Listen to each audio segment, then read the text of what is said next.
사도행전 13장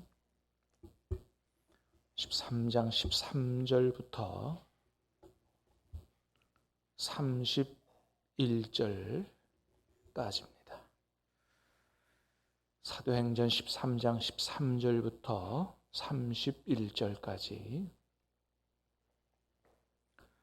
바울과 및 동행하는 사람들이 바보에서 배 타고 밤빌리아에 있는 버가에 이르니 요한은 그들에게서 떠나 예루살렘으로 돌아가고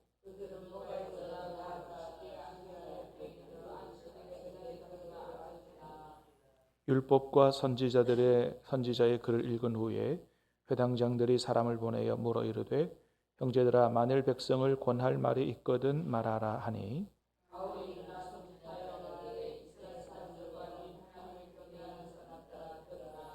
이 이스라엘 백성의 하나님이 우리 조상들을 택하시고 애굽 땅에서 나그네 된 그 백성을 높여 큰 권능으로 인도하여 내사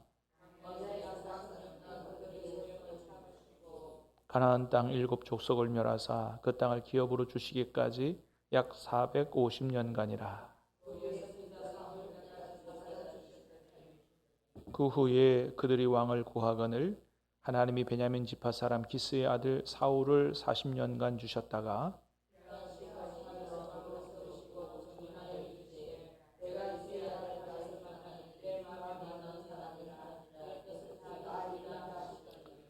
하나님이 약속하신 대로 이 사람의 후손에서 이스라엘을 위하여 구주를 세우셨으니 곧 예수라.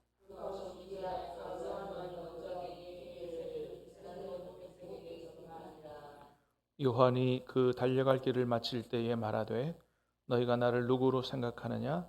나는 그리스도가 아니라 내 뒤에 오시는 이가 있으니 나는 그 발의 신발끈을 풀기도 감당하지 못하리라 하였으니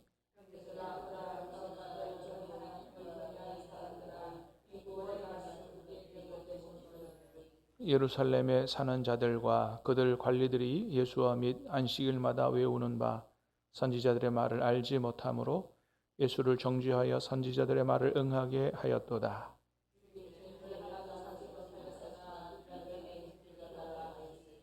성경의 글을 가리켜 기록한 말씀을 다 응하게 한 것이라.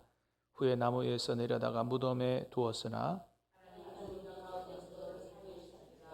같이 읽습니다. 갈릴리로부터 예루살렘에 함께 올라간 사람들에게 여러 날 보이셨으니 그들이 이제 백성 앞에서 그의 증인이라. 아멘. 자, 오늘 말씀은 이제 바울의 제1차 전도 여행이 그 구브로는 지중해에 있는 키프로스 섬이라고 그랬죠. 키프로스 섬에서 지금의 터키 지역인 비시디아 안디옥으로 이렇게 넘어가는 그런 장면을 보여주고 있습니다. 13절, 14절 두 절 한번 보겠습니다. 시작.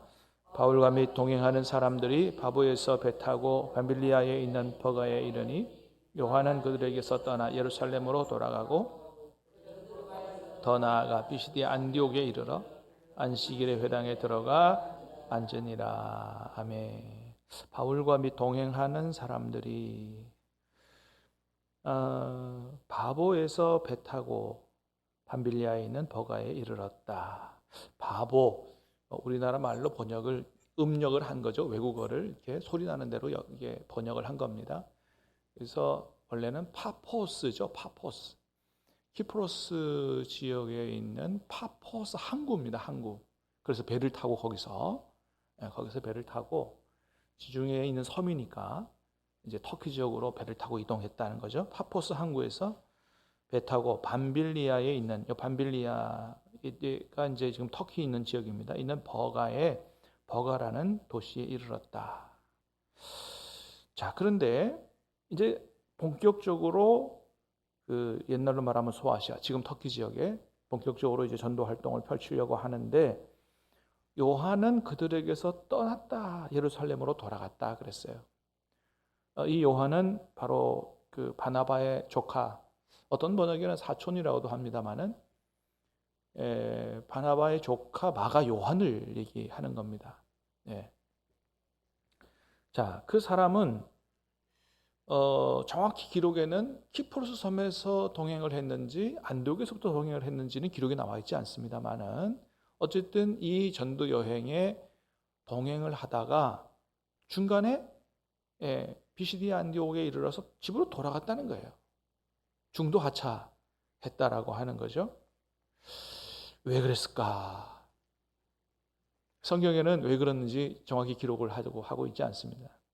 추정하건대 아마도 자신이 생각할 때 앞으로 바울과 바나바와 함께 이 전도 여행을 하는 것은 자기는 도저히 감당하지 못하겠다 하는 그런 생각이 들어서 중도 하차하지 않았을까 그런 생각이 듭니다. 왜냐하면 우리가 예전에도 이 선교 여행 지도를 보고 이렇게 말씀을 들어서 압니다만 이게 보통 힘든 여정이 아니거든요.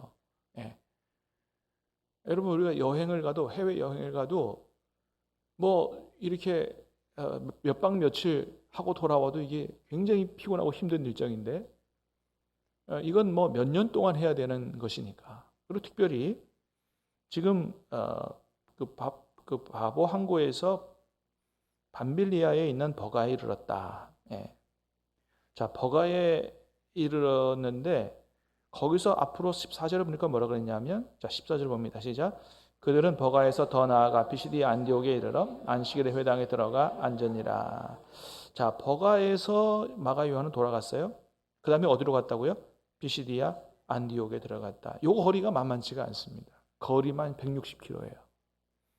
그리고 버가에서 비시디아 안디옥을 가려면 큰 산을 하나 넘어가야 돼요. 이게 타우루스 산맥이라 그래서 높이가 3,000m입니다. 3,000m. 300m 아니고 3,000m예요. 큰 산맥이 가로막고 있는 거죠. 근데 그 산을 지금처럼 무슨 차편이 발달하지도 않고 비행기 타고 갈 수 있는 것도 아니고 굉장히 이 고난의 행군을 해야 되는데 마가 요한 볼 때는 도무지 나는 저거 못하겠다. 막 그렇게 생각한 것 같습니다. 여러분 우리가 이 말씀에서 보면 두 가지 생각할 수 있어요. 하나는 뭐냐 하면 이 선교 여행은 처음에 누가 지시해서 시작한 거냐 하면 성령께서 안디옥 교회에게 두 사람 따로 세우라 그래서 선교를 명령하신 거거든요. 그러니까 이 길은 지금 누가 인도하고 계신 거예요? 성령께서 인도하고 계신 길이에요. 근데 성령께서 인도하신 길이라고 다 꽃길은 아니라는 것입니다. 많은 사람들이 다 꽃길만을 걷기를 바라고 또 그렇게 기원해 줍니다. 고난의 길을 가려고 하지 않아요. 누가 그걸 원해요? 그런데 하나님이 우리의 앞길을 인도하시는데 절대로 하나님 백성들은 꽃길로만 인도하지 않습니다. 하나님의 백성들의 구원받고 난 이후에 하나님의 백성들의 앞길에 반드시 고난의 길이 있어요. 이유가 있습니다. 왜요? 그런 과정을 통해서 우리의 믿음을 길러야 되기 때문에 더욱더 하나님을 의지하는 강력한 믿음을 가져야 되기 때문에 그래야 더 크게 쓰임받기 때문에 믿습니까? 그렇습니다. 이게 성경이 우리에게 가르쳐 주시는 거예요. 여러분 바울 이제 예수님 인격적으로 만나고 다메섹 도상에서 만나고 완전히 변해서 예수님을 전하는데 자기 목숨과 인생을 다 드리기로 결단한 사람이에요. 하나님이 그렇게 글을 쓰시려고 얼마나 이쁘시겠어요. 정말 눈에 넣어도 아프지 않은 그렇게. 그런데 바울이 당한 고난을 보세요. 아시아에서 당한 고난은 너무너무 그게 힘들어서 이제 이 터키 지역에서 들어가서 당하는 고난입니다. 이게 무슨 160km 가고 3,000m 산을 넘어가고의 고난 그 정도가 아니에요. 어느 동네 가서는 얻어맞아가지고 거의 죽을 뻔했고요. 별별 고난을 강의 위험, 강도의 위험, 그런데 그런 고난을 당하게 하시거든요. 그런데 고린도후서 1장에서 고백합니다. 아시아에서 당한 환난은 너무너무 심해서 살 소망까지 끊어졌다. 살 소망까지 없는 거예요. 그냥 꼼짝없이 죽었다. 그런데 거기서 바울은 깨달아 알죠. 하나님께서 나를 이런 길로 인도하시는 이유는 뭐예요? 오직 주만 바라보게 하나님만 의지하게 하려고 그렇게 하신다는 걸 아는 거죠. 그래서 더욱더 기도하며 더욱더 주님만 바라보며 주님을 의지하는 그래서 그런 믿음이 있어야 바울처럼 쓰임 받을 수 있기 때문에 여러분 군대 가도요. 그냥 병들 훈련 기간하고 장교의 훈련 기간은 다릅니다. 병들은 한 6주 훈련한다면 장교가 될 사람들은 최소 6개월이에요. 10배입니다. 10배. 그냥 병들 훈련하는 거 가지고 장교를 할 수가 없는 거예요. 더 큰 일을 할 수가 없는 것입니다. 그러니까 여러 그 하나님 앞에 귀하게 쓰임 받은 사람들의 책이나 간증을 들어보면 고난 당하지 않은 사람들이 없어요. 우리가 알지 못하는 엄청난 고난이 그 속에 있어요. 근데 그 속에서 그 고난을 인내하면서 하나님께서 우리를 만나주시고 기도 응답하시고 기적을 베푸시고 살아계신 하나님을 체험하게 함으로 말미암아 탁월한 믿음을 갖게 하시는 줄로 믿습니다. 그래요. 제가 가까운 목사님 예를 들어서 그렇습니다만은 산성교회 원로 목사님, 허은구 목사님 목회하시면서 자기도 선교사 갔다 왔고 선교사 100명 파송했어요. 여러분 설교도 얼마나 잘하시고 목회도 얼마나 잘하시는지 몰라요. 그런데 그 얘기를 들어보면요. 말로 다 못할 고난이 있어요. 말로 다 못할. 그러면서 그분이 커피를 좋아하시거든요. 커피를. 목회는 커피를 먹는 것과 똑같다. 그런 얘기해요. 커피 진짜 백이 커피를 먹는 사람은 설탕 넣지 않습니다. 그 약간 쓴맛이 있는 쓴맛을 그냥 먹는 거예요. 아유 써 그리고 뱉지 않습니다. 끝까지 먹어요. 근데 그 먹다 보면 그 안에서 단맛도 느껴지고 아주 오묘한 맛이 느껴진다는 거예요. 그래서 이 쓴맛의 커피를 제대로 먹어보지 않은 사람은 커피 맛 모른다는 거죠. 네. 그래서 하나님 앞에 귀하게 쓰임받는 그런 목회자가 되셨는데 그러면서 저희들에게 늘 아우들에게 해주는 말씀이 그거예요. 고난의 깊이만큼 하나님께서 귀하게 들어 쓰실 것이다. 하나님이 사랑하는 우리를 그냥 고난 당하게 하지 않으신다는 거예요. 다 하나님의 선하신 목적이 있으시다. 그래서 여러분 우리 앞으로 그렇게 믿으십시다. 살면서 힘들고 어려운 일이 나는 왜 남들보다 더 힘드나 이런 생각이 들 때도 하나님의 나를 더 크게 사랑하시고 더 크게 쓰시려고 준비하고 계신다. 여러분 믿음이 이기게 될 줄로 믿습니다. 그렇습니다. 자, 두 번째는 뭐냐면 하나님의 일을 할 때는 항상 그래서 준비되어야 한다. 여러분 하나님은 준비시키시는 분이에요. 하나님 일을 할 때 아무나 갔다가 막 하시는 분이 아니에요. 왜냐하면 하나님도 하나님께서 일을 하실 때 준비하고 하시는 분이기 때문에 그래요. 하나님이라고 막 그냥 하시는 게 아니에요. 여러분 대표적인 예로 세상 창조할 때를 보세요. 여러분 하나님이 세상을 6일 동안 창조하시고 7일째 쉬셨어요? 근데 가장 중요한 창조의 절정인 인간을 언제 창조하세요? 여러분 제일 먼저 창조하시는 게 아니에요. 뭐예요? 인간이 살아갈 수 있는 공간을 만드시는 거죠. 우주를 만드시는 거죠. 지구를 만드시는 거죠. 땅을 만들고 하늘을 만들고 물을 만들고 다 만들고 난 이후에 또 산천 초목도 물고기도 고기도 동물도 짐승도 다 만들고 난 다음에 완벽하게 준비하신 다음에 인간을 만드시는 거예요. 하나님도 일을 하시는 순서가 있어요. 예수님을 이 땅에 보내서 우리를 구원하실 때도 아무 때나 막 보내신 게 아니고 뭐예요? 때가 참에 보내셨다. 하나님이 계획이 있으신 거거든요. 자, 24절 한번 볼까요? 24절 시작.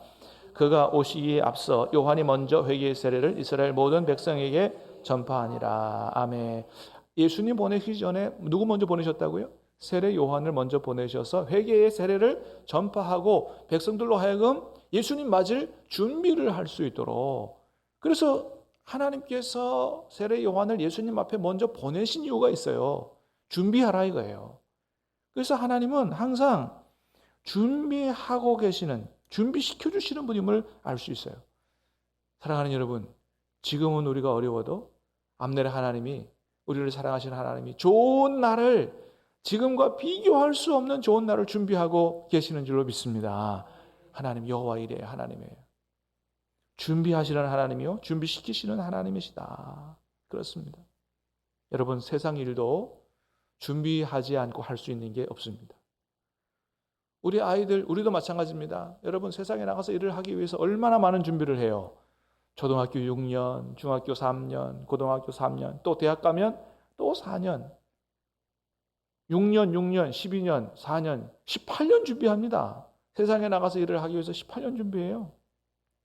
하물며 하나님의 일이겠느냐. 하나님의 일을 준비 없이 할 수 없다라는 거죠. 그래서 우리 교단의 목회자 같은 경우는 이게 아무나 우리 교단의 목회자가 될 수가 없어요. 대학 4년 나와야 되지요. 신학교 가가지고 또 대학원 3년 해야 되지요.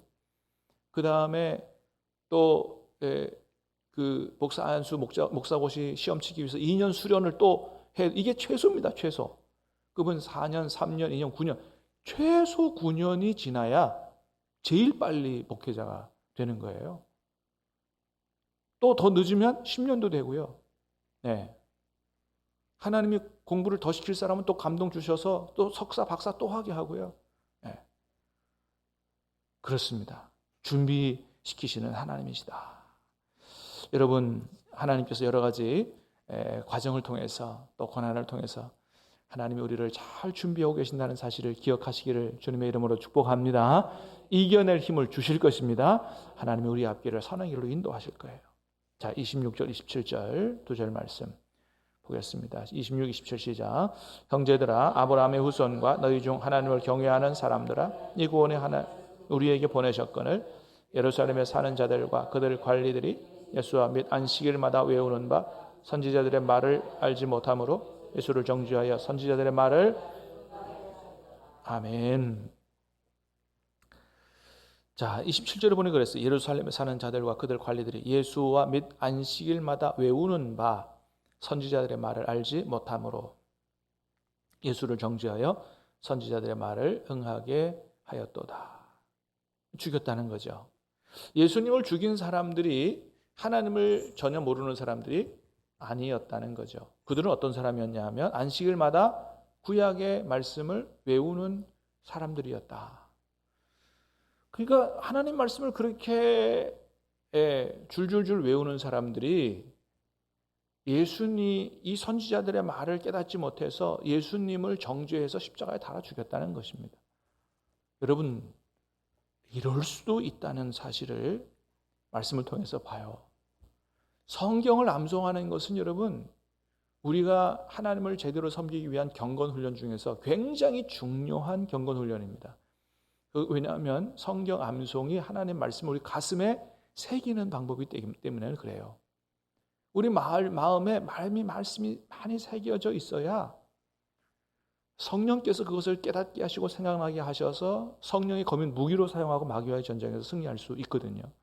여러분, 성경 많이 암송하시기 바랍니다. 그래서 우리 자녀들 교회 학교에서 성경 암송 많이 시켜야 돼요. 나이가 들어갈수록 잘 암송이 안 되거든요. 어렸을 때 말씀을 암송시켜서 말씀에 딱 잡힌 사람이 돼야 됩니다. 자, 그런데 말씀을 그렇게 암송했음에도 불구하고 거기서 멈췄다는 거예요.